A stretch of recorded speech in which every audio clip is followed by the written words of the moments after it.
थाने महापालिका प्रभाग 8 में भारतीय जनता पार्टी ने प्रचार की औपचारिक शुरुआत कर दी है। मंडल अध्यक्ष नीलेश पाटिल ने प्रचार का शुभारंभ नारियल फोड़कर और रणवेश बजाकर किया। प्रभाग 8 में भाजपा ने प्रचार की शुरुआत करते हुए कहा कि नगर सेवक के कार्य की आलोचना की गई। नीलेश पाटिल ने कहा कि सत्ताधारी नगर सेवक द्वारा किए गए कुछ काम नागरिकों के लिए असुविधाजनक और परेशानी बढ़ा रहे हैं। भाजपा पदाधिकारियों ने जागरूक देवस्थान देवी के मंदिर में दर्शन का प्रचार शुभारंभ किया। उन्होंने बताया कि प्रचार के लिए बहुत कम समय बचा है, इसलिए उन्होंने तुरंत प्रचार करना शुरू कर दिया। भविष्य में यदि भाजपा और शिवसेना युक्ति होती है तो पार्टी के वरिष्ठ के आदेश अनुसार कार्य किए जाएंगे।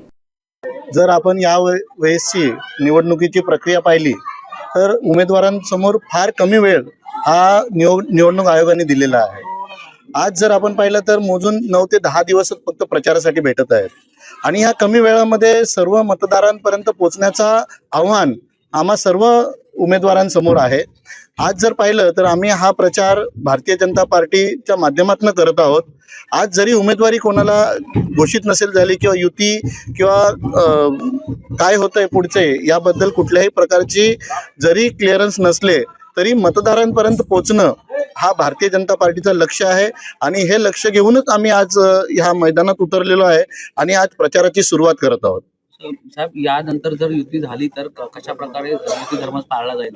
युती धर्म नक्की पाळला जाईल, परंतु आज आम्हालाही डावलून कुठल्याही प्रकारची इथे काही दगाफटका होणार नाही याची देखील आम्ही खबरदारी घेत आहोत की भारतीय जनता पार्टीची वाढलेली ताकद या प्रभाग क्रमांक 8 मध्ये जर आपण पाहिलं तर 2017च्या तुलनेत आज आमचे त्यावेळेसचे विद्यमान जे उभे असलेले उमेदवार यांचा फॉर्म बाद झाला होता आणि हा पॅनल कुठेतरी कमजोर पडला होता। परंतु यानंतर आम्ही ह्या प्रभागामध्ये केलेले काम भारतीय जनता पार्टीचे आमचे लाभलेले आमदार माननीय संजयजी केळकर यांची जवळपास आता 3री टर्म या विभागातली आहे आणि यांनी केलेल्या कामाचा पाठपुरावा आणि सातत्याने घडलेला इथला जो विकास आहे या सर्वांच्या माध्यमातून आज भारतीय जनता पार्टीची ताकद नक्की वाढलेली आहे आणि युती जरी झाली तरी भारतीय जनता पार्टीला योग्य तो न्याय या प्रभागात मिळेल आणि कार्यकर्ते सगळे एकजुटीने कामाला लागतील याच भावनेने आम्ही आज या प्रचाराचा नारळ वाढवतो।